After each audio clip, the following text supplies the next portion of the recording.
Good afternoon, ladies and gentlemen. Thank you, John. Well, it's a really interesting topic that I've chosen to speak on, creating personal learning environments, especially so when the world that we live in is seeing so many changes. It's changing shapes, it's changing the way we live, changing the way we do business, changing the way we entertain ourselves, the way we move on the roads, the way we fly, the way we consume information. In fact, every aspect of it is changing beyond our imaginations. It's more profound in some domains right now, but it keeps changing itself in more and more profound ways every single day. Let's look at some of the aspects of how personalized learning environments could be looked at, or why are they important. This is an interesting fact that the way companies used to be has now entirely changed its shape. So let's just read through this. In 2015, Uber, the world's largest taxi company, owns no vehicles. Facebook, the world's most popular media owner, creates no content. Alibaba, the most valuable retailer, has no inventory. And Airbnb, the world's largest accommodation provider, owns no real estate. So something fishy is happening. You know, I hear about students who have just passed out of their 12th standards creating companies within like 4 years, which are worth 150 crores in India. And you know, I had to quote these stories from abroad a couple of years back, but this is happening right here. So a lot of people talk about that the times are not right, the real estate's going through a bad depression, the markets are not behaving the way they should. But you know, you still hear about these stories, people doing things, students doing things right after their 12th standard, right after their graduation. I think a lot of people would have heard of a company called Zomato here. Zomato, a restaurant finding service that was started by an IIT Delhi pass out. You must have heard of Oyo Rooms, which is a recent company that's just raised $25 million a couple of weeks back. And this just keeps happening. So what is it that these people are doing right, and how do they surpass, or how do they jump out of the educational systems and are able to produce excellence, not just for themselves alone, but for people who work for these organizations? They're creating livelihoods, they're creating jobs that are actually beyond any comparison to the traditional industries. And you all know about the success of Flipkart. You know, the number of jobs Flipkart is going to produce in the next 10 years is much more than what a lot of companies in their entire existence of maybe 30, 25, 40 years have done. So let's understand from the perspective of the skills that this century needs. So there are studies, there are universities trying to find out and trying to preempt the changes that are going to happen. So people talk about skills that have changed, and these are not skills that were technical in nature or used to give people an edge over some mathematical calculations or something that they were being taught at the university or school in. So some of them are not readable. I'll just talk about a couple of them, like critical thinking, a skill that everybody needs to have these days, whether you're in a job, you're an entrepreneur, or you're a teacher. This is something that every student, everybody needs to have. Communication, productivity and accountability, adaptability, collaboration, leadership, global citizenship, entrepreneurialism. So some of these skills were not so relevant a couple of years back, but now, because the world is changing, the entire ecosystem of how companies are formed, how businesses need you to learn continuously is changing. So you might be in a job in a corporate environment. You don't need to always start a company to keep learning. You have to now understand that any job, any portfolio, any position that you're given needs you to continuously evolve. It needs you to hone yourself on some of these skills and be at the forefront of a position where you're able to bring a value to the business or to the organization that you work for. If you understand from the viewpoint of some of the thinkers, and what Professor Pant talks about often, is that everything that can be automated will be automated. And this means so many jobs that we look at today. When Khan Academy was being formed, people said that it might replace teachers, which didn't happen exactly, but it kind of certainly reduced the work that teachers had to put in. It helped them, it complemented them, and in some ways it supplemented their abilities as well. So this is true not just for teaching profession, but for anything that we look at. Now, understanding from the philosopher's point of view, there have been a lot of studies that have been conducted about great leaders. So this picture has sketches of people like Mother Teresa, some politicians, some big businessmen, Abraham Lincoln, and some other people who'd been able to make an impact on the world that they lived in. Now, people used to think, what is the common thread? And there have been so many books written about 7 habits of highly effective people. You have books on Think and Grow Rich, how to win friends and influence people. People ask these leaders, these entrepreneurs, as to what makes them tick. What is it that they all do and that they do continuously even after they've become successful, when they were going through their journeys, that makes them tick? And I believe there cannot be one single answer. But we all need to kind of understand, and I think it's a good idea to keep searching for that answer, because it helps us on our journeys. I think more or less, when this was studied, when this was looked at, people found out that it was lifelong learning. These people are great readers, these people are great learners, communicators. They don't just speak, they listen, they analyze, they synthesize, and they keep evolving.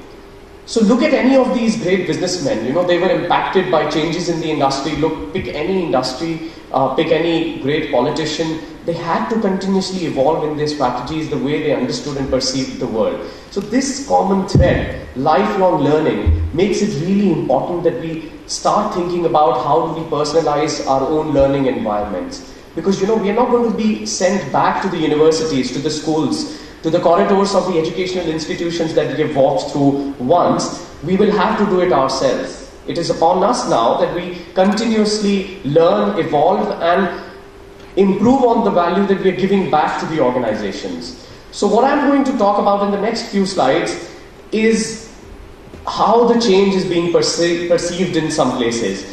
There was this news a couple of weeks back that Finland, which is known to be one of the best education systems that produce excellent results in mathematics, languages, they announced that they're going to scrap subjects and replace them with topics as they reform their entire education system. This sounds crazy, We have all been taught mathematics, geography, English, history, so many subjects. We could choose some of them while we grow, but we didn't have a choice over so many of them. So imagine a school where none of that is being taught. So you could come in one morning and say, I'm going to learn about Akbar today, and I'll keep doing it till my curiosity, till my understanding of why he did things that he did, what worked for him, what didn't work for him, till I'm clear on all of that. And the other day, I come and I say, I'm going to learn everything that I could about solar system. And I'm not going to stop till I actually find everything. So this is the topic that I'm passionate about. Well, there are great debates world over about if this is going to work or if this isn't going to work. But the question really here is that when this actually happens, do you think the teachers will be equipped enough to handle that kind of a change? Do you think the teachers will be able to learn all of the stuff that these students want to learn and then teach them about things that they don't even know about? And something else about the students today, they do not get their feed of information from the books that we give in their hands, from the curriculums that we pass on to them. They get their feeds from the internet, they get their feeds from the newspapers, they get their feeds from the viral loops that go along on the social networks. And when that happens, they are far ahead of the curve. You just cannot tell them that you are the teachers. You have to be a co-learner. I think John spoke about something that's really, really important. But when that starts happening, we'll have to topple down the entire model. We'll have to really rethink about, is it really the book that we are going to teach from? Is it really going to be this MOOC that we are going to teach from? Is it going to be the curriculum that we have been handed over by some regulator a couple of years back that will be relevant now? So all of that will have to be rethought. But there are some key elements that people have started to think about. So Professor Pant showed a couple of these images. Learning spaces will be as essential as the schools that we have today. And having this introduction of topics as the pieces of learning, we'll see that the schools will not be relevant in the way they are at the moment. All of that's going to be changed. So it could be a lounge, it could very well be a computer that they sit in front of, it could be a cafe that you've designed in your school that they sit in, and they consume all the information that's given to them, and there is definitely a method to that. It's not well defined right now. I could not come across, while I was doing my research on the internet, if there has been a mechanism that these spaces could be put into perspective to learn anything that you wanted to learn. So I kind of tried and made some mechanism of my own and thought that it would be relevant. But before I do that, I would like you to have a look on this video. Some of you might have seen this, some of you might not. This is a clipping from the Microsoft HoloLens project, which is still developing. It's still not out in the market, but this was announced a couple of months back. But what it shows is probably a learning space of the future. So what you see here, the image on the wall is not actually there on the wall. This girl who's just sitting in front of the image is wearing goggles, which is pretty much like the Oculus Rift, but it is not the Oculus Rift, it's augmented reality. So what's happening, this gadget that she's wearing is projecting this image, which is a Skype call. It's just the normal Skype, and it feels like that this person is talking from the wall or through the wall, and this person is trying to help her do something. So put the new trap in the place of the old one. No. And tighten here and here. New ways to collaborate and explore the places we've never been. Look at this formation. Let's take a closer look.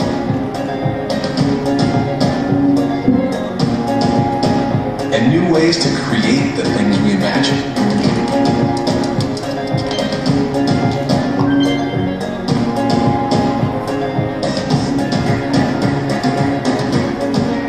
Because when you change the way you see the world, you can change the world you see. So this is a short clip, but what this tech can do really is that it can actually project the teaching onto the real world. So anybody who knows something about that they could teach, a topic, a skill, they could bring it right where you are. The space would not be restricted with a lab, a workshop, or the laboratories that we used to have for chemistry, biology. You could actually be there, right, in a jungle and looking at a lion attacking a bear and looking at everything that happens there. In fact, even the smells could be replicated. That's what the phase 2 of this project is about. So you'll be actually stepping into a new world where the learning is all around you. You're actually experiencing it in a way that it's actually a part of where you stand. So this is one futuristic project which is probably a month and a half away. So it's not the distant future, but just a month-long wait that we'll have to go through. So the framework that I was thinking about, how personalized learning environments and formulas could be used, is the first thing that will be important would be, what do you want to learn? So that needs to be defined, and that's easy to be defined from the outcomes that you are desiring, from the things that your students want to actually go out and do. When these topics have been selected, they say, they want to learn something about how to make a small model of a rocket on a 3D printer. This could be the project of learning. So once they've decided that, they find someone who did or teach it well. So, this could be a person who've actually built a 3D model, he's got an access. This could be an expert or an industry guy, somebody who's got an access to this tech and an understanding, or somebody who's actually started teaching it.